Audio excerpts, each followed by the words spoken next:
იკვეთება თუ არა კავშირი მშვიდობიანი დამხობის გეგმასა და ხელისუფლების ყოფილ მაღალჩინოსან შორის ჯერ კიდევ 4 ოქტომბრამდე პრემიერის მხრიდან გაკეთებული განცხადება უფრო კონკრეტდება. მთავრობის მეთაური აზუსტებს, რომ საუბარია იმ ყოფილ მაღალ თანამდებობის პირზე, რომელიც დაკავებული პოსტიდან მისი პრემიერობის პერიოდში წავიდა. არ ზუსტება რა სახის თანამშრომლობაზეა საუბარი, თუმცა არქივი ინახავს აქციის მხარდამჭერი პოლიტიკური აქტორების განცხადებებს, სადაც აანონსებდნენ, რომ ხელისუფლება ყოფილი თანაგუნდელებისგან ბევრ სიურპრიზს უნდა დაალოდებოდა.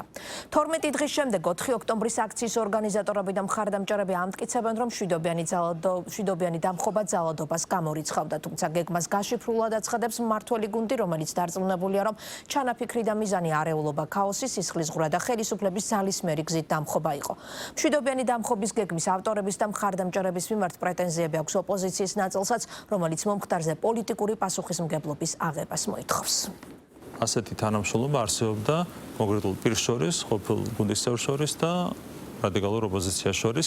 ხაბეიშვილი იყო კონკრეტულად თანხის მიმღები. ანუ ამ დონეზე გვაქვს ინფორმაცია, რამდენს იღებდა, რა თანხას იღებდა და ამ თანხის სანაცვლოდ მერე ასაკეთებდა. ვინ არის ქართული ოცნების ის ერთი ყოფილი წევრი, ვინც შემჩნეულია ოპოზიციასთან თანამშრომლობაში? არა მხოლოდ შემჩნეული, არამედ დადასტურებულია ორმხრივი თანამშრომლობა ორმხრივი სარგებლის მიღების მიზნით. პასუხი ისევ არ არის. კონკრეტულ სახელებსა და გვარებზე პრემიერ-მინისტრი არ საუბრობს. თუმცა ირაკლი კობახიძე ადასტურებს, რომ საუბარია ადამიანზე, რომელიც მმართველ გუნდს 2024 წლის თებერვლის შემდეგ გამოეთიშა და რომელიც კონტაქტზე იყო ლევან ხაბეიშვილთან. მათ შორის ამ კონტაქტზე იდებოდა ფსონი რევოლუციონერთა მხრიდანაც. რადიკალური ოპოზიციის 7000-მდე მხარდამჭერი, რაც შემორჩათ, ყველა მივიდა დამხობის აქციაზე. დანარჩენი ხო ყველაფერი მეათეხარისხოვანია, ყველაფერს რო თავი დავანებოთ. ხაბეიშვილი ვისგან იღებდა ფულს, ვინა გულიანებდა მას და შემდეგ. აი, კონკრეტებიათ, თქვენ თქვით, რომ ქართული ოცნების გუნდიდან წასული. აი, მინიშნებით მაინც რო გითხრათ, თქვენი პრემიერობის დროს წასული წევრები გუნდიდან თუ მანამდე, წინაც უფრო ადრე. ანუ თქვენი 2024 წლის თებერვლის შემდეგ რატომ მიზნით აწვდიდნენ თავს? Ну, თავისი შიშები ქონდათ, შეიძლება იგივე, შეიძლება კორუფციის გამო ქონდათ თავისი შიშები, სხვადასხვა მიზეზის გამო შეიძლება ქონდათ საკუთარი შიშები, აგულიანებდნენ, შეიძლება რაღაცებს პირდებოდნენ. თანამშრომლობდა თუ თანამშრომლობის იმიტაციას ქმნიდა ის საუბრობენ, რომ უღალატ ეს. რეალურად შეგულიანებული იყვნენ ეს ადამიანები, კონკრეტული მინიშნებები. რევოლუცია ვერ შედგა, ვერც პრეზიდენტის სასახლის ღობის მონგრევით და ვერც ქართული ოცნების ყოფილი წევრისგან მიღებული ინფორმაციისა თუ დაპირებების მიუხედავად. პარალელურად დაკავებულია მთავარი კონტაქტი ლევან ხაბეიშვილი, ისე როგორც საორგანიზაციო ჯგუფი პაატა ბურჭულაძის ხელმძღვანელობით, თუმცა არსად ჩანან პოლიტიკური პასუხისმგებლობის გამზიარებლები, განსაკუთრებით იმ პარტიის რიგებში, საიდანაც რევოლუციაზე 4 ოქტომბრამდე ყველაზე მეტს საუბრობდნენ. პასუხისმგებლობას არიზიარებს სალომე ზურაბიშვილიც. არადა პრემიერ-მინისტრი ამბობს, რომ ის იყო ერთ-ერთი, ვინც რევოლუციის წარმატების შემთხვევაში პრეზიდენტის სასახლეში შესასვლელად ემზადებოდა. ბოლო იმედის აქცია იყო მთელი რადიკალური ოპოზიციისთვის და მათი პატრონებისთვის. იმედი ქონდათ, მართლა ქონდათ ეს იმედი. ჩვენ ხო ქონდა რაღაც ოპერატიული ინფორმაციაც ქონდა, მართლა ქონდათ სერიოზულად იმედი აქ რადიკალურ ოპოზიციას და გარეთ მათ პატრონებს, რომ 4 ოქტომბრის დამხობის ცდილობა შეიძლება ყოფილიყო წარმატებული. და სალომე ზურაბიშვილს პრეზიდენტის სასახლიდან შეეძლო გამოეცხადებინა თავი კიდევ ერთხელ საქართველოს პრეზიდენტად. გამზადებული იყო შეასრულად, იქვე შორიახლოს იმყოფებოდა. რა თქმა უნდა, როდესაც ნახა რომ ჩავარდა და სპეცრასმა მოიგერია შეჭრის ცდილობა, მე უკვე გაემიშნა, იგივე გააკეთა სოფო ჯაფარიძემას და იგივე გააკეთა ბატონი გუბაზის ვაჟმაც. დღეს ვხედავთ ეხა უკვე ჩირგვებში შემალულ რადიკალებს, რომლებიც ყველა ემიჯნება, არ ვიცოდი, არ მეგონა, უიესა დაგვემართა და ასე შემდეგ. გეგმა არ გამაცნეს, გეგმის პირველი გვერდი წავიკითხე და მეორეზე ვეღარ გადავედი და ვერ მოვასწარი, გეგმა არ არსებობდა და ასე შემდეგ. სინამდვილეში იყო ძალიან გამართული გეგმა და აბსოლუტურად ასე თქვა სივსისხლიანად დაგეგმილი სახელმწიფო გადატრიალება. გეგმა ჩავარდა. პოლიტიკური ოპონენტების მხრიდან კი ამ გეგმის ცოდნის არაერთგზის უარყოფას მმართველი გუნდი მორიგ პოლიტიკურ ტყუილათვლის, რადგან ქართულ ოცნებაში ამბობენ, რომ ყველა ვინც 4-ში 4 საათზე პაატა ბურჭულაძისა თუ მისი თანამოაზრეების მიწვევით ჯერ აქციაზე მივიდა, ხოლო მურთა ზოდელავას მოწოდების შემდეგ ათონელისკენ დაიძრა იმ დიდი გეგმის მონაწილეა, რომელსაც ქართული ოცნება სახელად საქართველოს ნეპალიზაციის მცდელობას უწოდებს. ამ გეგმაზე კი თავისუფლების მოედანზე მდგომებს, რომ უარი არ უთქვამთ, ამის ერთ-ერთ დასტურად პარლამენტის თავმჯდომარე ამ რამდენიმე წამიან ვიდეოს ავრცელებს.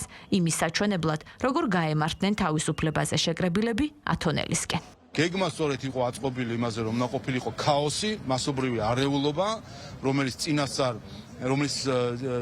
წინასწარი, ასე ვთქვათ, ტალღების განჭრედა რთული არის ორგანიზატორისთვისაც და რა თქმა უნდა სახელმწიფოსთვისაც და ამ ღროულ წყალში შემდეგ დაეჭირათ თავისი ძალაუფლების თევზი. გეგმას ერქვა საქართველოს ნეპალიზაცია და ნეპალის სცენარის მოწყობა, აქ სისხლის გუბეების დაყენება და ის რამდენიმე 1000 ადამიანი, ვინც მივიდა თავისუფლების მოედანზე 4 საათზე, მათ ზუსტად ამ გეგმას მოაწერეს ხელი, როდესაც პაატა ბრუჭულაძეს და ზოდელავას მიერ გამოცხადებულ ნაბიჯებს ტაში დაუკრეს და ყიჟინით შეხვდნენ. მმართველი გუნდის მსგავსად, კონკრეტული პოლიტიკური პარტიისა თუ კონკრეტული პოლიტიკოსების პასუხისმგებლობაზე საუბრობენ იმ ოპოზიციურ პარტიებშიც, ვინც 4 ოქტომბერს დაანონსებულ რევოლუციურ პროცესებს არ შეერთებიან, თუმცა ხელისუფლების ცვლილება მათი მთავარი მიზანიცაა. მაგალითად ლელო და გიორგი გახარიას პარტია. ნაციონალურ მოძრაობაში კი კვლავ ამტკიცებენ, რომ ვერშემდგარი რევოლუციისა თუ გეგმის დეტალებზე თუ ვინმე აქვს უფლება ისაუბროს, ეს გაცხადებული ორგანიზატორები არიან, ვისაც სამართლებრივი პასუხისმგებლობა უკვე აღებულიც აქვთ. ათაში გვაქვს თანხმობა. ხო, რამდენჯერაც უნდა გაიმეოროთ, შეიძლება წლების მანძილზე, მაგალითად, მინდოდეთ რომ ეს ბეგის შეკითხვა გაიმეოროთ, მაგრამ სინამდვილეში პასუხი არსებობს ერთი და ამ ეს პასუხი არის გაცემული ყველას მიერ აბსოლუტურად. ვინც ამ პროცესში იყო ჩართული, არ იყო ჩართული, აქციაზე იყო, არ იყო აქციაზე. რომ კონკრეტული ადამიანების ჯგუფს ქონდა აღებული პასუხისმგებლობა ამ აქციაზე, მათი მხრიდან ის იყო პირადი თავგადასავლის აქტი, იმიტომ რომ მათ ეს გეგმა, იმიტომ არ გაანდეს ხვებს, რომ თვითონ აიღეს პასუხისმგებლობა ყველაფერზე. მათ სურდათ რომ ყველაფერი მომხდარიყო აბსოლუტურად ჩვიდობიანად, გარკვეული მიზეზის გამო, რომელიც ჩვენ არ გვეცოდინებთ, რომ გეგმა არ ვიცოდით. რაღაც აირია, რა აირია და როგორ აირია, მომავალში შევიტყობთ დიდი იმედი მაქვს. მარჩილობას მეწყების როლი ქონდა, არ ვარ დაინტერესებული ამით, არც ცოტა არ გამაჩნია, უნდა ვიმარჩილო, რასაც არ ვაპირებ. მე შემიძლია გითხრათ, რომ 4 ოქტომბერი იყო სრული პოლიტიკური უპასუხისმგებლობის და ავანტიურის გამოხატულება. და ძალიან სამწუხარო, რომ 4 ოქტომბერს ნაცვლად იმისა, რომ ყველას გააერთიანებინან ძალები. დამდგარი იყო ერთად და სულ მინიმუმ თბილისში დამაჯერებელი გამარჯვება მოეპოვებინა. სამწუხარო, რომ ამის ნაცვლად მათ ხალხს შეუქმნეს ყალბი მოლოდინები, წაიყვანეს ისეთ მიმართულებისას, როგორც გეგმაც კი არ ქონდათ გააზრებული და გამოვლინეს ტოტალური პოლიტიკური უპასუხისმგებლობა. ქართულ ოცნებაში დარწმუნებული არიან, რომ პასუხისმგებლობას ვერავინ გაექცევა. არა მხოლოდ სამართლებრივს, არამედ პოლიტიკურსაც და თუ რომელიმე პარტია ამას ცდილობს ან შეეცდება, პოლიტიკურ პასუხს მათ ისევ საქართველოს მოქალაქეები გასცემენ. რაც შეეხება თავად 4 ოქტომბერს განვითარებულ პროცესებს და კითხვებს იმის თაობაზე, არსებობს თუ არა მოლოდინი, რომ დაკავებულთა წრე გაფართოვდეს, მათ შორის ორგანიზატორთა მიმართულებით, ქართულ ოცნებაში ამბობენ, რომ ამ კითხვებს პასუხი გამოძიებამ უნდა გასცეს. იყო სახელმწიფო ხელისუფლების დამხობის ცდელობა და შემდეგ როგორც ხდება ხოლმე სტანდარტულად ამ ცდელობამ ჩაილურის წყალი დალია და ყველა მერე ეცადა ყოველ შემთხვევაში სცადეს რომ გამიჯნობდნენ ამ პროცესს. რაც რა თქმა უნდა არ გამოუვადა არავის, იმიტომ რომ საბედნიეროდ ყველაფერი ნახა რა პროცესით განვითარდა კონკრეტული სახელიგვარებით, კონკრეტული სქემებით, კონკრეტული მოტივაციებით. დღეს რაც არ უნდა სცადო ამ პროცესიდან გაქცევა, ყველაფერი დევს ხელის გულზე.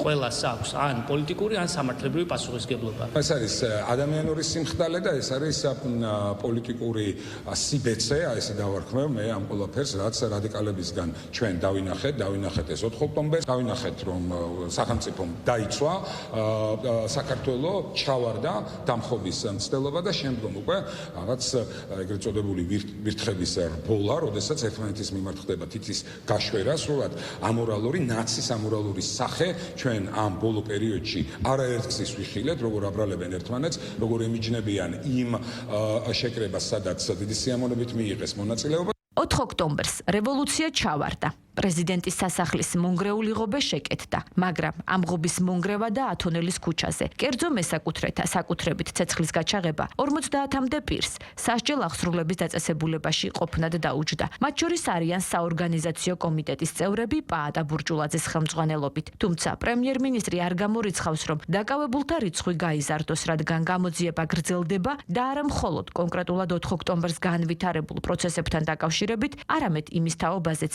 ვინ რა ფორმით და რა გეგმით აორგანიზებდა რევოლუციას ქვეყანაში.